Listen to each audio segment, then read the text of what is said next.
Her black single dad helped a woman escape a kidnapping, unaware she was a CEO.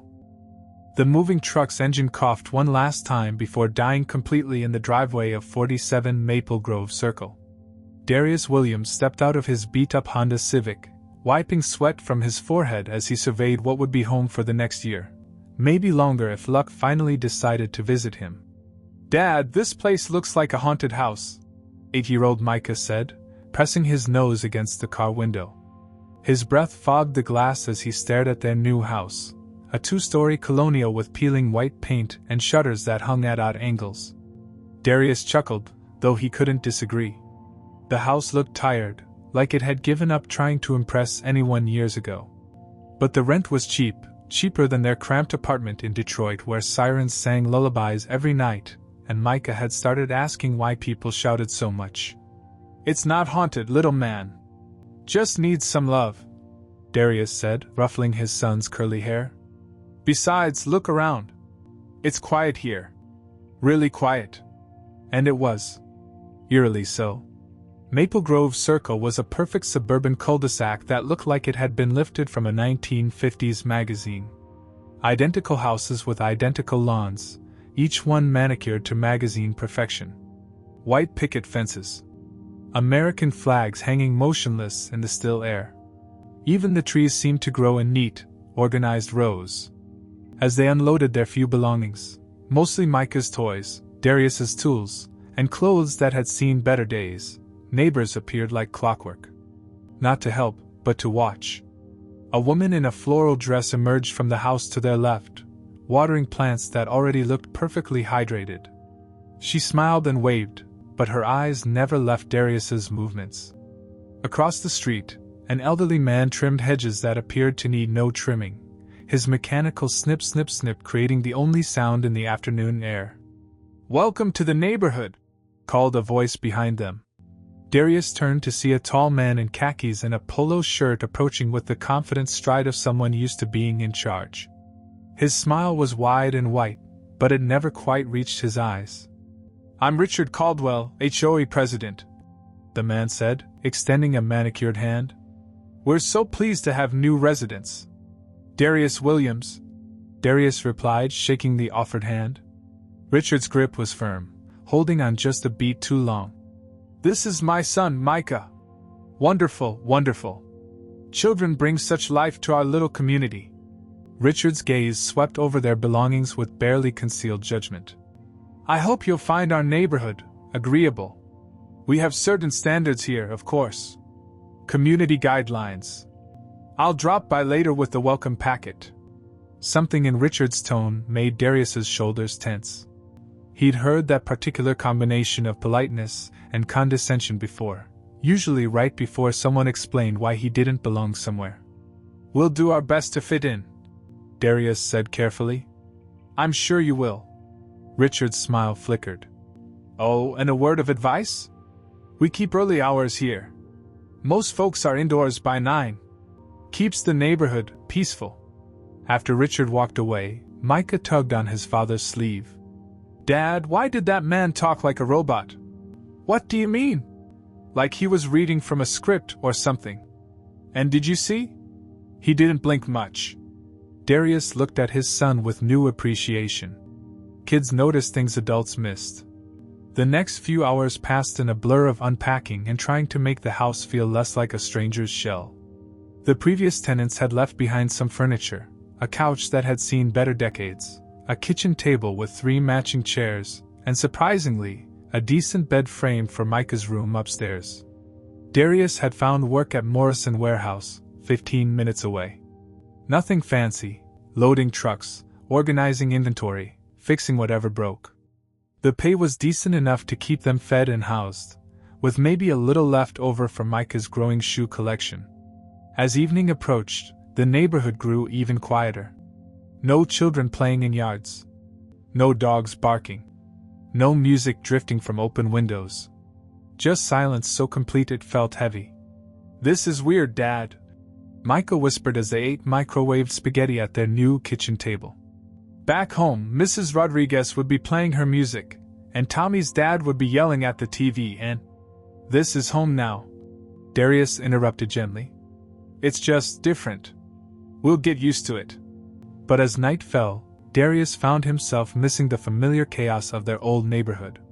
Here, every sound they made seemed amplified. The creak of floorboards. The hum of the refrigerator. Even Micah's breathing as Darius tucked him into bed seemed too loud. "Dad?"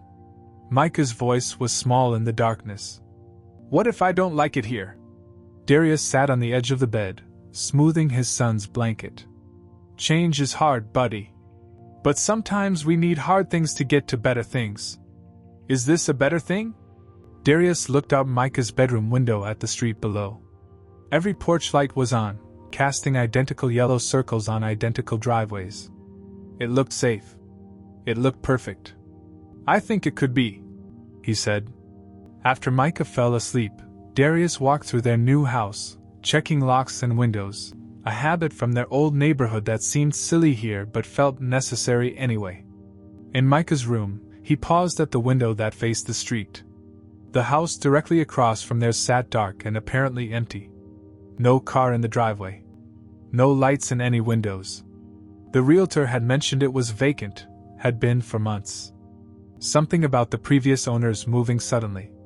As Darius turned to leave, something caught his eye.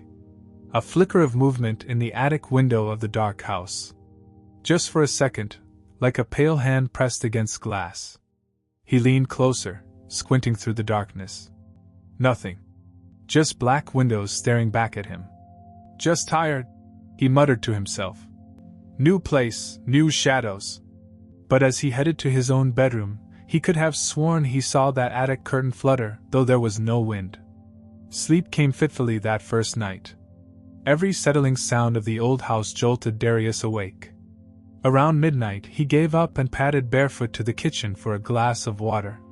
From the kitchen window, he had a perfect view of that dark house across the street. And there it was again. A brief flash of something pale in the attic window. This time, he was sure. Someone, or something, was in that supposedly empty house. Darius stood at his kitchen window for a long time, watching. The street remained perfectly still, perfectly quiet. But now he knew their peaceful new neighborhood held at least one secret.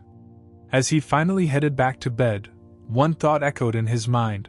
What kind of place had he brought his son to? Outside, unseen eyes watched him walk away from the window. In the dark house across the street, someone had been waiting for him to notice. Someone who had been trapped there for weeks, hoping against hope that the new neighbor might be different from all the others. Someone who had been praying for exactly the kind of person who would pay attention to flickering movements in empty houses. Someone who desperately needed help. 3 days into their new life at Maple Grove Circle, Darius had fallen into a routine. Drop Micah at his new school, work at the warehouse until 3, pick up groceries, then spend the evening fixing whatever was broken in their rental house. The list was long: leaky faucets, a back door that wouldn't lock properly, windows that stuck like they'd been painted shut. But every spare moment, he found himself watching that dark house across the street. "You're doing it again, Dad," Micah said Thursday evening, catching Darius peering through the kitchen blinds while stirring mac and cheese. "Doing what?" "Staring at the ghost house." Micah had dubbed it that after Darius mentioned seeing movement. "Maybe it's just bats. Tommy back home said bats live in attics."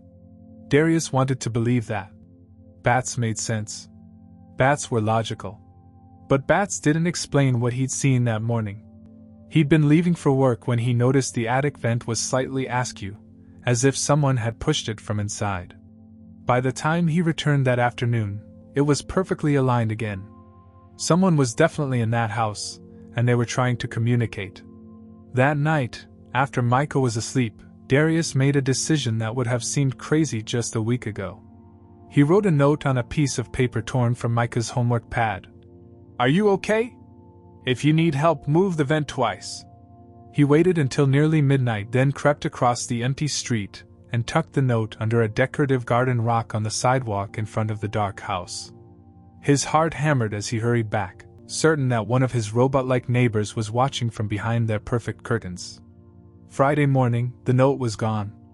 In its place, written in what looked like red lipstick on a torn piece of cardboard. Help! Don't trust anyone on this street. Darius stared at the message, his blood running cold. He looked around the quiet cul-de-sac with new eyes. Mrs. Patterson from next door was already out, watering her pristine flower beds in a floral dress that looked identical to the one she'd worn yesterday. The old man across the street, Mr. Henderson, emerged at exactly 7:15 a.m. to collect his newspaper, just as he had every morning since they'd arrived. The mailman waved cheerfully as he made his rounds, but Darius noticed now how he seemed to pause longer at each house, as if he was doing more than just delivering mail. Even the jogger who passed by every morning at 7:30 a.m. ran the exact same route, checking his watch at the exact same spots. It was like living inside a snow globe where everyone was a wind-up toy, performing the same actions day after day. "Dad, you look like you saw a ghost for real," Micah said, appearing beside him in his Spider-Man pajamas. "Just thinking, buddy. Go get ready for school." At work that day, Darius couldn't concentrate. Every time his supervisor, Jim, asked him to move inventory to different sections of the warehouse, Darius found his mind wandering to that message. Don't trust anyone on this street. What did that mean? Were his neighbors part of something? Was the whole neighborhood some kind of elaborate setup? "You all right, Williams?" Jim asked during lunch break. "You seem distracted." "Just adjusting to the new place," Darius said, forcing a smile. "Where'd you move to again?" "Maple Grove Circle." Jim's expression changed subtly. "Nice area. Quiet." There was something in the way Jim said it that made Darius's skin crawl. Like Jim knew something about his neighborhood that Darius didn't. That afternoon, Darius picked up Micah and drove home, but instead of going straight to the house, he parked at the end of their street and watched. Really watched. Mrs. Patterson emerged at exactly 3:45 p.m. to check her mailbox. The old man started his afternoon hedge trimming at 4 p.m. sharp. At 4:15, a woman Darius had never seen before walked a small dog past their house. But the dog never stopped to sniff anything, never pulled toward interesting smells. It just walked in a perfect straight line. "Dad, why are we sitting here?" Micah asked. "Just observing," Darius murmured. "Micah, when we get home, I want you to go straight to your room and stay away from the windows, okay?" "Why?" "Because I said so." That evening, as darkness fell, Darius saw the attic vent move again. Twice, just as he'd requested. His mysterious neighbor was still there, still trying to communicate. Around 9 p.m., exactly when Richard Caldwell had suggested everyone should be indoors, Darius noticed something that made his blood freeze. Every house on the street had someone standing at a window. Not obviously, but there. A silhouette here, a shadow there. All watching. Watching his house. When Richard Caldwell appeared at his front door at 9:15 p.m., Darius wasn't entirely surprised. "Evening, Darius," Richard said, that same plastic smile in place. "Settling in well, I hope?" "Fine, thanks." Good. I wanted to remind you about our community standards. We've noticed you've been observant lately. Walking around the neighborhood at odd hours." Richard's smile never wavered, but his eyes were ice cold. "We appreciate neighbors who care about the community, of course. But sometimes too much curiosity can be disruptive. I'm just trying to get to know the area." "Of course. But perhaps it's best to focus on your own property.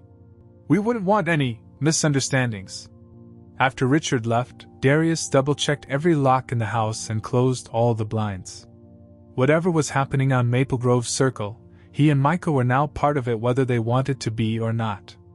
As he lay in bed that night, staring at the ceiling, one thought kept repeating in his mind: they'd moved here to escape danger, but they might have walked straight into something much worse. Across the street, in the dark attic, someone was planning their next move, hoping against hope that this new neighbor might be brave enough to help them break free from their perfect suburban prison. Saturday morning brought rain, the first weather change since they'd arrived. Darius watched from his kitchen window as his neighbors performed their routines despite the downpour. Mrs. Patterson still watered her flowers. Mr. Henderson still trimmed his hedges, now wearing a bright yellow raincoat. The jogger still ran by at exactly 7:30 a.m., seemingly unbothered by getting soaked.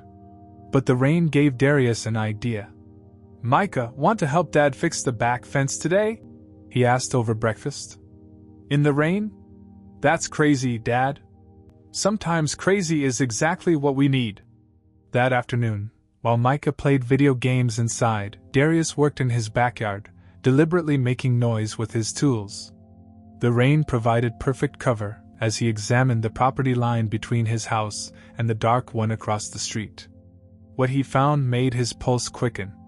The two backyards were separated by a tall wooden fence, but near the back corner, several boards were loose.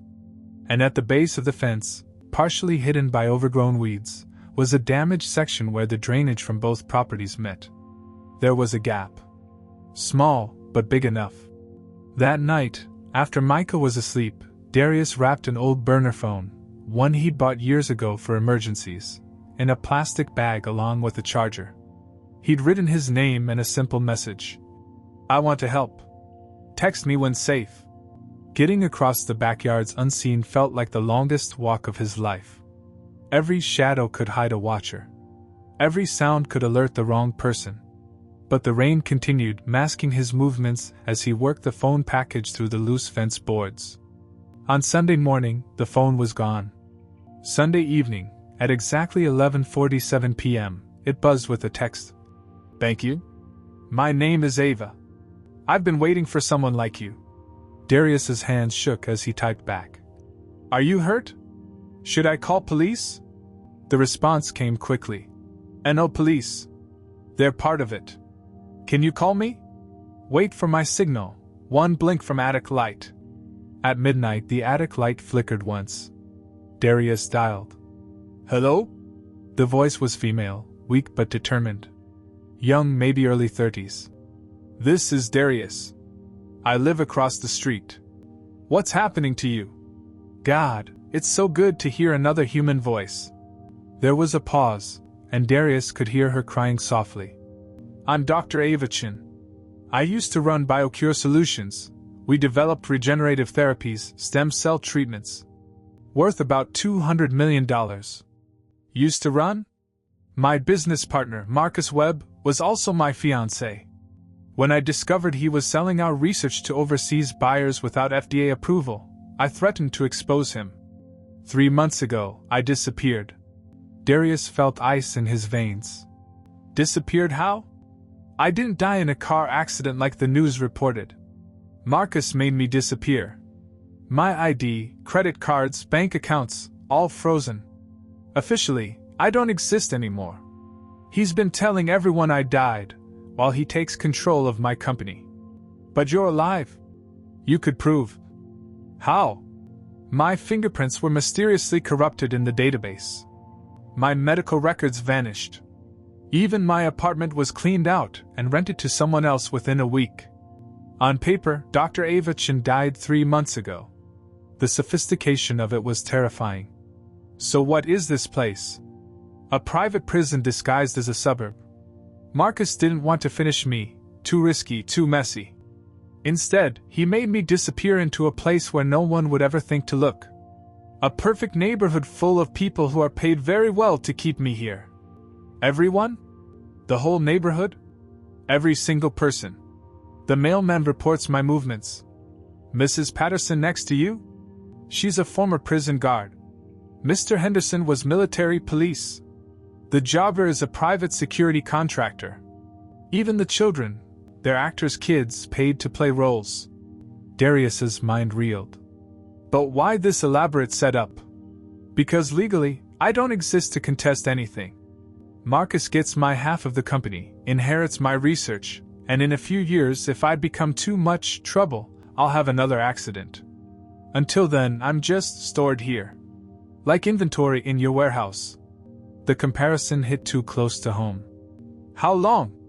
4 months in this house. They move me periodically. I was in a facility in Montana before this. Always somewhere isolated, always with watchers. What about escape? Surely someone. I tried once. Made it 3 blocks before they found me. That's when they told me about the tracking implant. Her voice dropped to a whisper. They put it in my shoulder while I was unconscious after my accident. I can't get more than a mile from this house without triggering alarms. Darius closed his eyes, processing the horror of it. A brilliant woman, a successful doctor and entrepreneur, trapped like a lab rat in a suburban maze. There has to be a way out, he said. Maybe. But Darius, you need to know, now that you're involved, you're in danger too. They'll be watching you more closely. If they suspect you know about me, what would happen? Best case? You and your son would be relocated somewhere far away with new identities, paid to stay quiet. Worst case. She didn't finish the sentence. Why didn't you try to contact someone before me? I did. The previous tenant of your house. Nice older woman named Mrs. Rodriguez. She started asking questions about the empty house across the street. Ava's voice cracked. She died of a sudden heart attack 2 weeks later. Very sudden. Very convenient. The chill that ran down Darius's spine felt like ice water. They'd finished someone just for being curious. Darius, if you want to back out, I understand. You have a son to think about. He looked toward Micah's room, where his boy slept peacefully, trusting his father to keep him safe. Then he thought about Ava, trapped in that dark house, her life stolen from her. No, he said quietly. We're going to get you out of there. For the first time in months, Ava Chin allowed herself to hope. Over the next week, Darius became a student of his own neighborhood. He mapped every routine, timed every movement, and noted every deviation from the perfect suburban script his neighbors performed daily. Mrs. Patterson watered her flowers at 7 a.m. and 3:45 p.m. Mr. Henderson trimmed hedges from 4 to 4:30 p.m. The mailman arrived at 11:15 a.m. sharp. The jogger passed by at 7:30 a.m. and 6 p.m. Even the fake children had schedules, walking to the school bus at 7:45 a.m., though Darius noticed the bus never actually went anywhere meaningful, and returning at 3:30 p.m. But everyone took breaks. Everyone had gaps. Dad, you're being weird again, Micah said Tuesday evening, finding his father sketching diagrams at the kitchen table. Just planning some home improvements, buddy. Looks like spy stuff to me. Kids really did notice everything. How would you like to help Dad with a special project? Micah's eyes lit up. What kind of project? Remember those old walkie-talkies in our boxes? The ones from our camping trips? I want to test if they still work. That night, Darius passed one walkie-talkie through the fence gap to Ava, keeping the other. During their phone calls, he'd learned she was an engineer before medical school. She'd know how to use them. Testing, testing. Ava's whispered voice crackled through the device at 11 p.m. Loud and clear, Darius whispered back from his kitchen. Can Micah hear you? Testing from Mission Control. Micah giggled into his walkie-talkie from his bedroom upstairs. This is awesome! For the first time since this nightmare began, Darius heard Ava laugh. Hi Micah. I'm a friend of your dad's. We're working on a secret project. Are you a spy? Something like that. The walkies worked perfectly, and more importantly, they operated on an old frequency that wouldn't be monitored like cell phones. But they needed more than communication, they needed intelligence. That's when Micah's drone became invaluable. Dad got it for my birthday last year, Micah explained to his new invisible friend Ava during one of their evening radio shows. It has a camera and everything. That's very cool, Micah. Could you maybe fly it around the neighborhood? Take some pictures of the rooftops. Why rooftops? Because spy stuff, Ava said, and Darius could hear the smile in her voice. For 3 days, Micah flew his drone around Maple Grove Circle, innocently recording footage while neighbors watched with forced smiles. Kids playing with toys was normal. Expected. Boring. But the footage revealed everything. Hidden antennas on several rooftops. Motion sensors disguised as decorative elements. Cameras tucked into fake bird houses. The entire cul-de-sac was a surveillance network. More importantly, The drone revealed the storm drain system. "There," Ava whispered over the walkie-talkie Thursday night, as Darius studied the footage on his laptop. "That drainage tunnel behind your fence line. See how it connects to the main storm system?" Darius traced the path with his finger. The tunnel ran beneath the street and connected to a larger drainage system that eventually led to the main road, outside the surveillance perimeter. "It's narrow," he said. "I'm small. 5'4", maybe 110 pounds now. I could fit." "When?" "There's an annual block party next Saturday. I heard Mrs. Patterson talking about it with the mailman. Food trucks, games, entertainment. Richard Caldwell mentioned it too, said everyone should attend to maintain community spirit." Darius felt his pulse quicken. "Perfect cover. Everyone will be distracted." "Exactly. But Darius, there's something else. The tracking implant. I think I figured out how to disable it temporarily." "How?" "It runs on a battery that recharges from body heat and movement. If I can lower my body temperature enough and stay completely still for about 2 hours, it should go into sleep mode. Cold bath, meditation techniques I learned in medical school. It's risky, but it might work." Friday evening, they finalized their plan. Darius would volunteer to help with party setup, establishing his presence, and creating a distraction. Micah would stay close but keep playing with his drone, providing aerial surveillance. At exactly 8:30 p.m., when the party would be at its peak and the food trucks would be serving dinner, Ava would make her move. From attic to storm drain. Through the tunnel system to the main road where Darius would meet her with his truck. "What happens after?"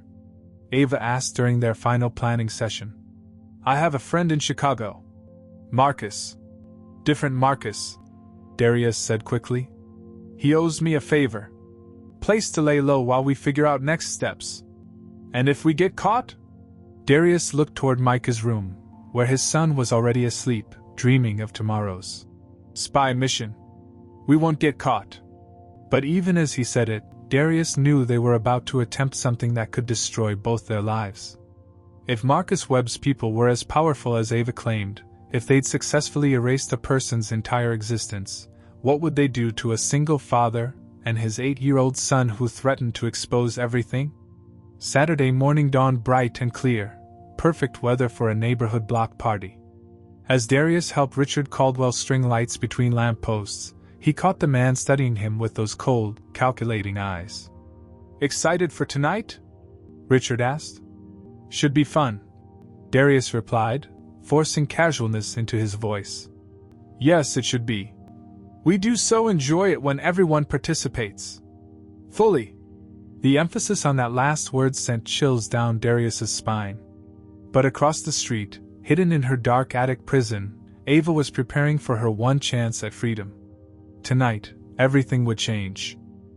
The Maple Grove Circle annual block party transformed the quiet cul-de-sac into something that almost looked normal.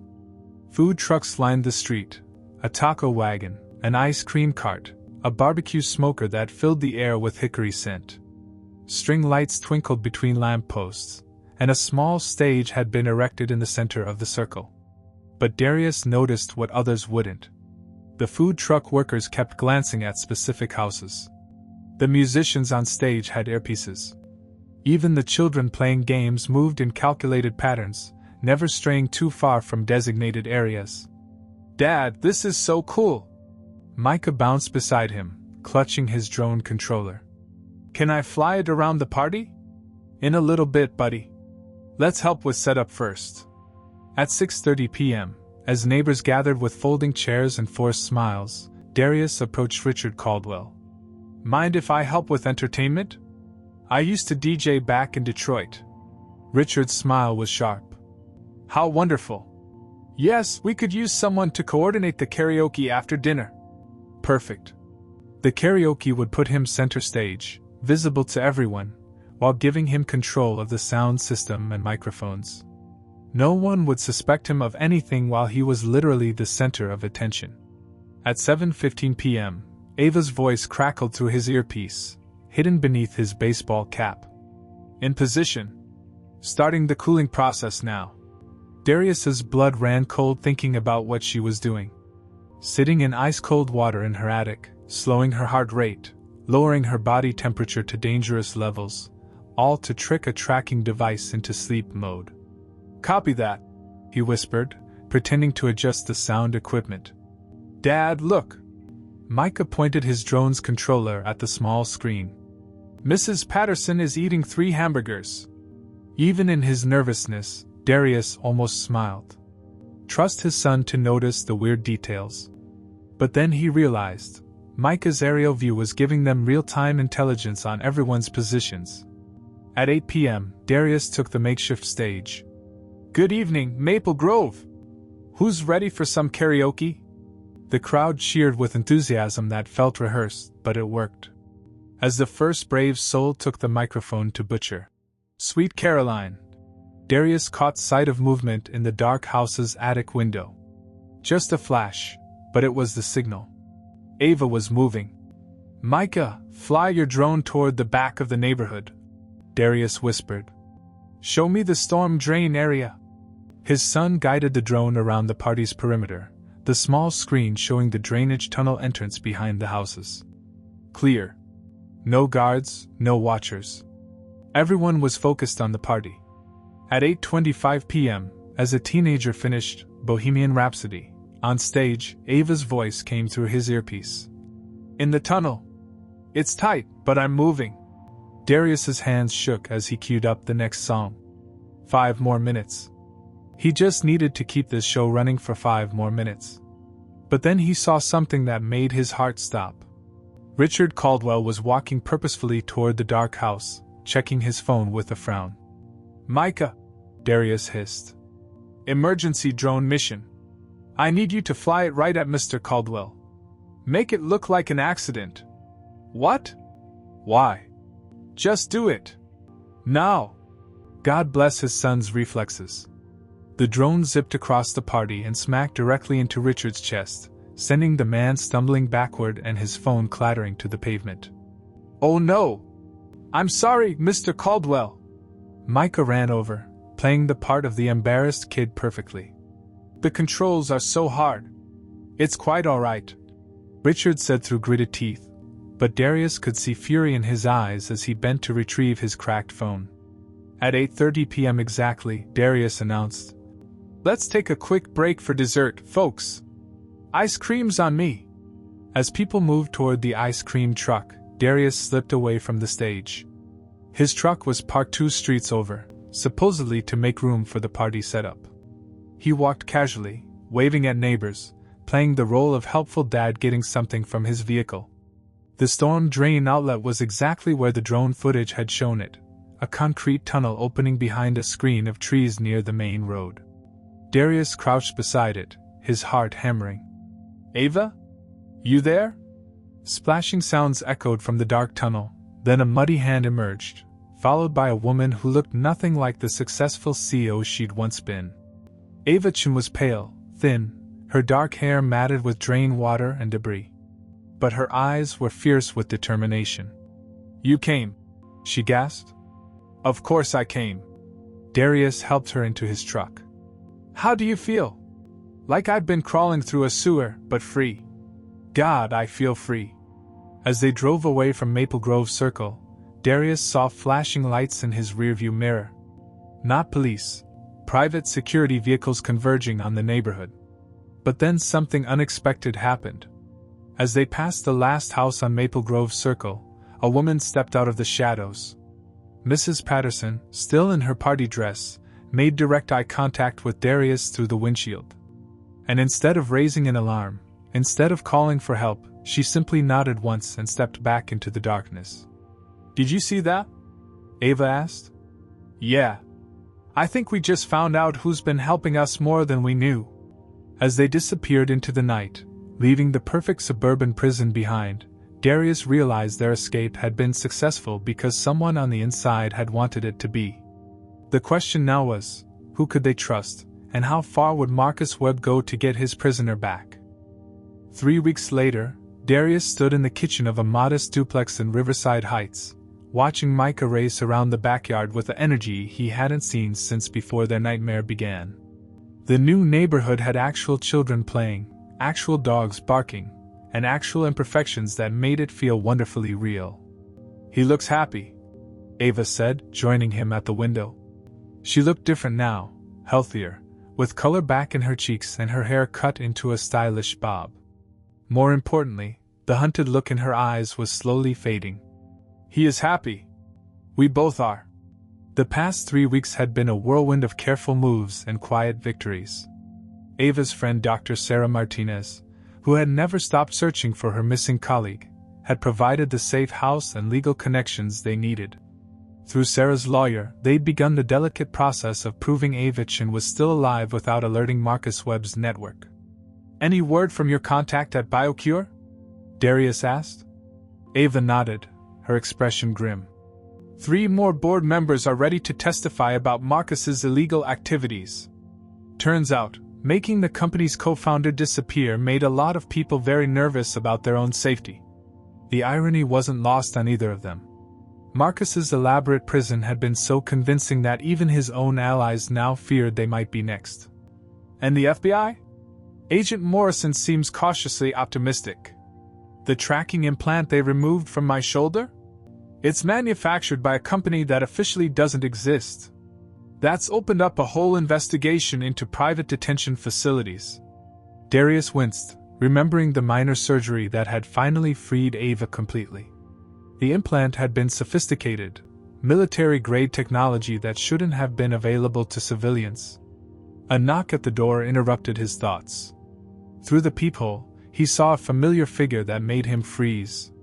Mrs. Patterson stood on their porch, but she looked different. Gone was the floral dress and perfect suburban facade.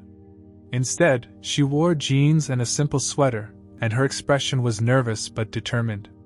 "Darius, don't..." Ava started, but he was already opening the door. "How did you find us?" he asked. "I helped you escape, remember?" Mrs. Patterson stepped inside cautiously.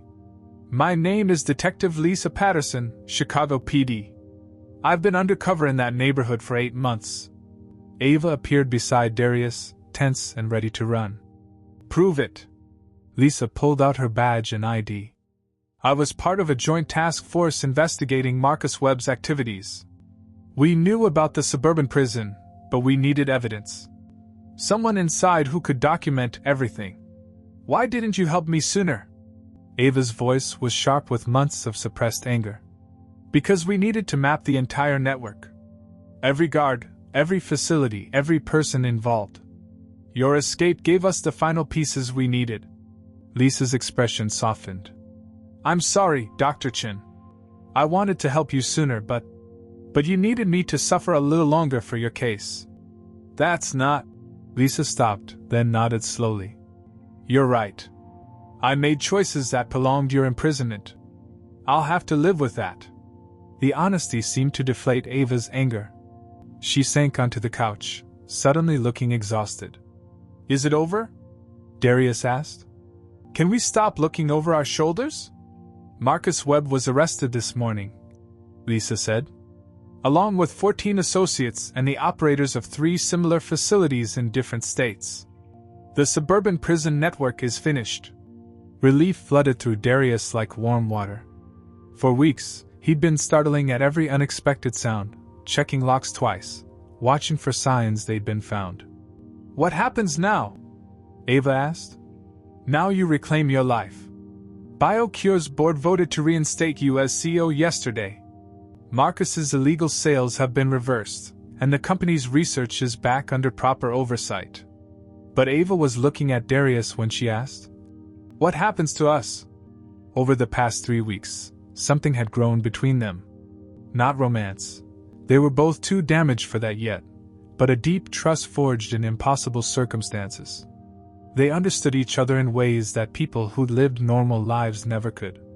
"I don't know," Darius said honestly. "But I'd like to find out."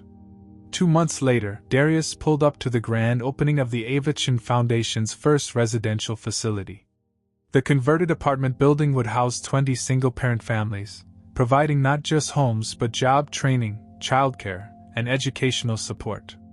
"Dad, this place is huge," Micah marveled, pressing his face against the car window. "It is, isn't it?"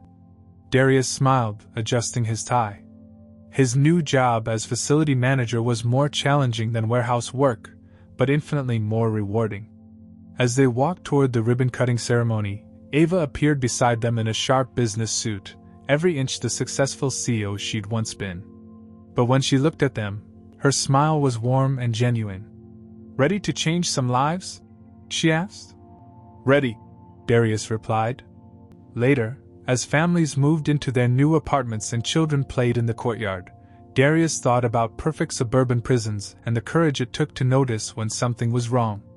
Sometimes the most important thing you could do was simply pay attention to the person everyone else ignored. Sometimes a poor single dad could save a CEO. And sometimes she could save him right back. In the end, they'd both escaped their walls, his of poverty and limitation, hers of literal imprisonment. What they'd built together was better than either had imagined possible. Freedom, as it turned out, was something best shared.